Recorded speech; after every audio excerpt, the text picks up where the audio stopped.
आपने शिवराज सिंह साहब का नाम सुना है? किसी ने सुना है ना? ये वो मुख्यमंत्री थे, आज मुझे नाम याद दिलाना पड़ रहा है उनको। वो मोदी जी से बहुत बड़े नेता हैं। मामा जी की जो बात कर रहा हूँ ना, मोदी जी से बहुत बड़े नेता हैं वो। मोदी जी गुजरात से आते हैं। कितनी लोकसभा की सीटें हैं गुजरात में, मुझे बताएंगे आपको? और मध्य प्रदेश में कितनी है पता है ना आप सब लोगों को? तो वो इतने बड़े नेता हैं, मोदी जी से बड़े नेता हैं। आज वो भीगी बिल्ली बन के क्यों चुप बैठ गए? क्योंकि मोदी जी और अमित शाह ने कहा है पीछे हटो, तुम्हारी क्या औकात है, वोट तो सारे हमने ईवीएम से लिए हैं, कौन हो तुम? और भगा दिया ना, आप चुप बैठे। वसुंधरा राजे सिंधिया जी कम बड़ी नेता हैं? मोदी जी जैसे कितने नेता अगर एक पल्ले में तोल लिया जाए तो वसुंधरा राजे सिंधिया जी के बराबर नहीं आएंगे मोदी जी से कई नेता। चुपचाप बिठा दिया ना। क्या बोला? कौन से तुम्हारे नाम से वोट लिए, कौन से तुम्हारी मेहनत से वोट लिए? हमने ईवीएम से वोट लिए। चुप बैठ गई।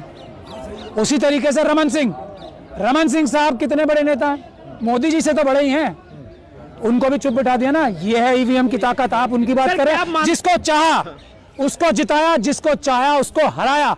ये है ईवीएम। चाहे वो बीजेपी, ये तो ऐसे लोग हैं जो अडवाणी जी को घर बिठा दिया, ये तो ऐसे लोग हैं जो मुरली मनोहर जोशी जी को घर बिठा दिया, ये ऐसे लोग हैं, ये निर्दयी लोग हैं। ये जो मनुवादी मानसिकता की गुजराती लॉबी है ना, ये सिर्फ अडानी की सगी है, ये अडवाणी जी की भी सगी नहीं है। कितना मिलता जुलता नाम है, तब भी सगी नहीं है। सर क्या मानते हैं, जब 2014 का चुनाव हुआ था, जो बीजेपी को वोट मिली थी वो ईमानदारी वाली थी? ये उसमें एक बहुत बड़े नेता थे कांग्रेस में, वो आरएसएस के एजेंट थे। मोदी जी और ये अमित शाह के एकदम मिले हुए व्यक्ति थे वो, एकदम तीनों की तिकड़ी थी वो, दुनिया जानती है। आज मैं नाम नहीं ले रहा हूँ जान के उनका।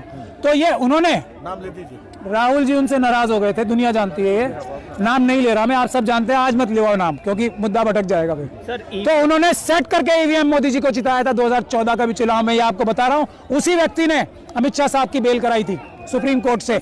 उसी व्यक्ति ने पूरे 10 साल मोदी जी और अमित शाह जी को बचा के रखा था, उनके खिलाफ केस नहीं चलने दिया। एक ही व्यक्ति है जिम्मेदार। कभी नाम मैं बता चुका हूँ पहले। आज नाम इल्जाम लगा रहे हो आप? हाँ? मरने हो जो तो मर चुके, अब के इल्जाम लगा रहे हो? नहीं, मैं इल्जाम की बात नहीं कर रहा हूँ, इल्जाम की बात नहीं है, तथ्य है। जब वो जिंदा थे तब मैं ज्यादा जोर से बोलता था और वो मेरी बात तक कभी जवाब नहीं दे पाए। सारी दुनिया जानती है, क्योंकि मैं सच बोलता हूँ। अच्छा एक बात बताइए, जब उम्मीद है कि 2024 में जो लोकसभा का चुनाव है वो बैलेट पेपर से होगा? उम्मीद नहीं, यकीन है। चुनाव सिर्फ और सिर्फ बैलेट पेपर से होगा। जिसमें जितनी ताकत है लगा ले। ये अम्बेडकरवादी लड़ाई लड़ रहे हैं, ये संविधानवादी लड़ाई लड़ रहे हैं, ये और लोग नहीं है। एक बात लग गई तो क्या होगा? हाँ, कल आचार संहिता लग गई। आचार संहिता क्या संविधान से बड़ी है? इलेक्शन का डेट ये जब हम कह रहे हैं कि ये इलेक्शन कमीशन, अभी मैंने आपको एक एग्जांपल दिया है ना, कौन था वो इलेक्शन कमीशन जिसने ये जो गहरा काला शीशा लगवा के फ्रॉड करने का प्लान किया था? ऐसे क्रिमिनल्स को हम मानेंगे कुछ? समझिए। और आज का इलेक्शन कमीशन मुझे लग रहा है ईमानदारी की तरफ बढ़ रहा है। उसने मना नहीं किया हमें। कल हम 50 जो लेने जा रहे थे ना, शायद तैयार रखी होंगी, तो अमित शाह साहब इतना डर गए कि उन्होंने हमें बाहर ही नहीं जाने दिया। कहीं कोई ईमानदार इलेक्शन कमीशन का ऑफिसर आके 50 छोड़ो एक भी अगर हमारे हाथ में दे दी तो अमित शाह साहब का तो सारा खेल ही बिगड़ जाएगा। 4 भी सीटें आनी मुश्किल पड़ जाएंगी। इसीलिए हुआ, इसीलिए पुलिस को आगे क्यों किया गया? कल आपको गिरफ्तार कर लिया गया था सर रास्ते से। इसलिए मुझसे डर के नहीं, ईवीएम से डर के, कहीं ईवीएम हमारे हाथ ना आ जाए। सब लोगों ने, अधिवक्ता और आम नागरिक हैं। आम नागरिक तो सब इलेक्शन जो पार्टियां है ना, पॉलिटिकल पार्टीज, उनके भी मालिक हैं। पूरे देश के मालिक तो आम जनता ही है ना। जब मालिक आ गए, अभी तक कहीं पर किसी राजनेता ने नहीं धरना दिया और ना ही कहीं। नहीं, आपको ऐसा शायद पता नहीं है ठीक से। राजनेताओं ने चिट्ठी लिखी है, सबने राजनेताओं ने सबने एक्शन लिया है। राजनेता आप हट जाएं अब यहाँ से, हम जा रहे हैं, आप मत आ जाएं, इतना ही रखें बस, हम बाहर ही जा रहे हैं। सर क्या लगता है 2024 लिमिट सर क्या लगता है 2024 का चुनाव बैलेट पेपर से हो सकता है? बिल्कुल 100% बैलेट पेपर से ही होगा। एक चीज और है, राजनेताओं की बात आपने की ना मुझसे, राजनेताओं की बात में एक बात और बता दूं आपको। जो ये कल ममता बनर्जी साहिबा के लोगों के ऊपर रेड हुई है, जो ये कल शरद पवार जी के लोगों के ऊपर रेड हुई है, ये उसी चीज से डर के, उसी चीज का दबाव बनाने के लिए हो रही है कि ईवीएम के खिलाफ सब सड़क पे ना आए।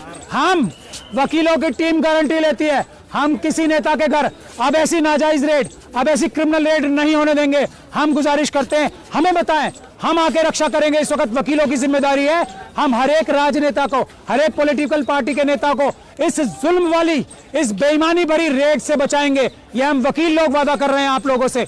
मैं चाहता हूं कि हमें बुलाएं, जब किसी के घर ईडी की रेड होती है, हम साबित करेंगे, जैसे हमने अपनी रेड के साथ टाइम साबित किया था कि ये इलीगल रेड है, हमने वापस मुकदमा करा रखा है। उसी तरीके से जितनी भी रेड्स हो रही हैं, ये अपराध है, उसमें कानून का पालन नहीं करती है ईडी।